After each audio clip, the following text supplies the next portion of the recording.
বশির জেবকে আমি দেখাবো। এবং এই দশকের শেখ মুজিবুর রহমান বশির জেব। প্রথমে বশির জেব আমি একবার জানিয়ে দিতে চাই বশির জেবকে। বশির জেব হলো, ভালো করে চিনে রাখুন, এই যুগের শেখ মুজিবুর রহমান হলো এই বশির জেব।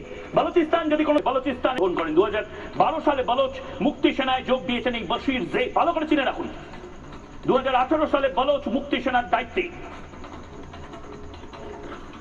তালিবানের সঙ্গেও ভাবমান হয়তো হতে চলেছেন বশির জেব। কারণ বশির জেবের নেতৃত্বে যেভাবে বালুচিস্তানের মুক্তিযোদ্ধা যাদের বিরুদ্ধে যে লড়াইটা লড়ছেন, সেই লড়াইটা অবিস্মরণীয় লড়াই। এবং ভারতীয় টেলিভিশনে আজ থেকে শুরু করছে বালুচিস্তানের এই লড়াই। সে যেভাবে তারা লড়ছেন আমাদের মনে পড়ছে পাকিস্তানের বিরুদ্ধে যেভাবে বাংলাদেশ গঠনের জন্য মুজিবুর রহমান এবং মুক্তিযোদ্ধারা লড়েছিলেন, ঠিক সেভাবেই বালুচিস্তানের মুক্তিযোদ্ধা যারা রয়েছেন সেই মুক্তিযোদ্ধারা লড়ছেন।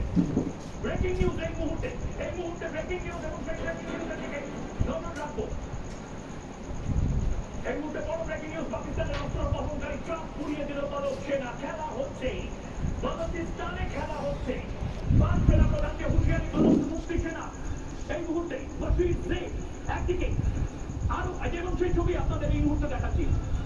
পাকিস্তানের অস্ত্র বহনকারী যে ট্রাকগুলো তারা সাধারণত নিয়ে আসে, এবং এই মুহূর্তে ভারতেও যেভাবে মক ড্রিল চলছে, ভারতেও যেভাবে আমরা আমাদের ঘুঁটি সাজাচ্ছি, সেভাবে পাকিস্তান ঘুঁটি সাজানোর চেষ্টা করছে। দুর্ভাগ্যজনক বালুচিস্তানে তারা যে ট্রাকগুলো রয়েছে সেই ট্রাকগুলো ঘুরিয়ে দেওয়ার চেষ্টা করেছে, এবং সেই ট্রাক এই মুহূর্তে আপনাদের সেই ছবি দেখাচ্ছি, রক্ত গরম করা এই ছবি।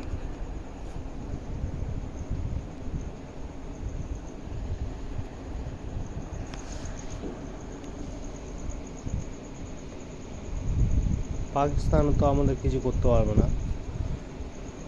চীন তো গুদের বাল হরিদাস পাল। আমরা যদি তিনজনে এক জায়গায় হই, তা চীন তো গাঁড়ার বাল আর হরিদাস পাল, ও কি খুব বালটা ছেড়বে।